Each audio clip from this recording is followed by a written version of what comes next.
Well, I graduated from Duke in the spring of 1950, and I went to work for IBM. I hadn't really thought much about a career, but I did know that I would like to be a salesman. I'd like to have the independence of sales as opposed to a desk job. And my father, because he was with IBM, got me a job with IBM. And I was assigned to the Chicago office up on Lake Michigan. And I would begin, the day I would begin that job would be the day that North Korea invaded South Korea. And so a lot happened as a result. 12 young men reported to work at IBM on the 20th of June, 1950. Most of them were veterans, except for one other, Norton Booth, who had become a lifelong friend, and myself. And we had a classroom up on the 4th floor. And we were taught by some very, very fine, talented women. One of them was Mary Lou Gray. And we were taught IBM machines and what the services are that IBM sells to a customer. We found a place to live, looked all around, in fact, looked at several places where the bed folded up into the wall. I remember seeing that in movies, and I thought, none of that for me. But we ended up finding a place for $25 a month at Abbott Hall, which is on the near north side of Chicago near Lake Michigan. It had been a big dormitory for the Naval Air Cadets during World War II. And we got this place in the Alpha Kappa Psi floor of Abbott Hall, and I could walk to work or I could take the cab to work. One of the first things, or take the bus to work really, because you didn't take a cab except on a really rainy day. One of the first things they did is to assign us new guys to a big international trade fair at Navy Pier. If you know about Navy Pier, it is a gigantic exhibition hall on Lake Michigan. Huge. Acres and acres. And this was one of the first international trade fairs, if not the first, after World War II. And all the companies were there exhibiting their latest post-war goods and equipment. And IBM had a huge, huge booth.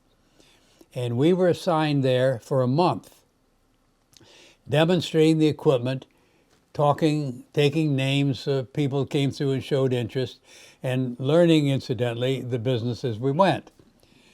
One thing that I'll never forget about those days at Navy Pier is that the two countries, because they all, from all over the world, they came to this, the two countries that impressed me the most, by far, were the Germans and the Japanese.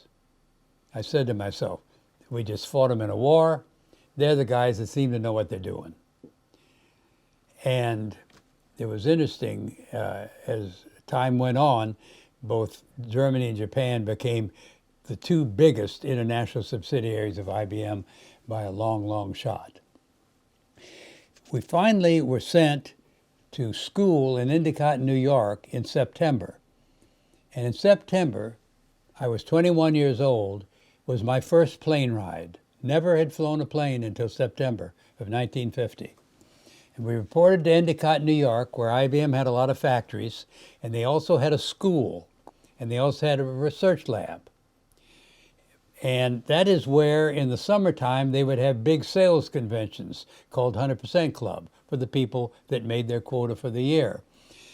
And there were so many people and so few hotels in Endicott, New York, that IBM built a tent city covering several acres of very modern tents with nice bathroom facility, tents up and down the aisle. And when we were first assigned for the first few weeks, we lived in the tents.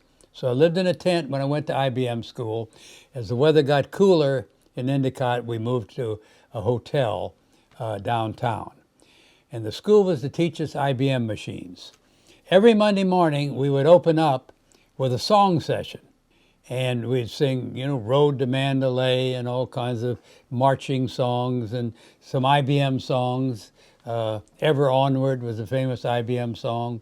Ever Onward IBM. And they made me song leader because I was talking when I should have been listening. I was song leader for a while. But machine school, I was in machine school 1072, didn't really go that well. I struggled.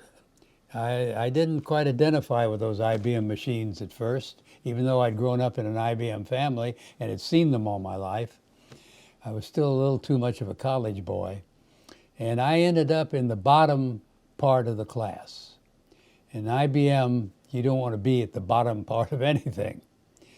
And was sent back then to Chicago.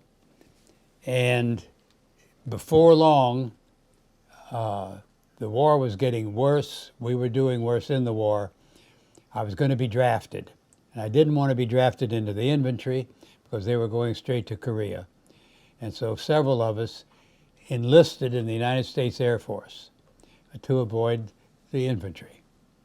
And I enlisted in January of 1950.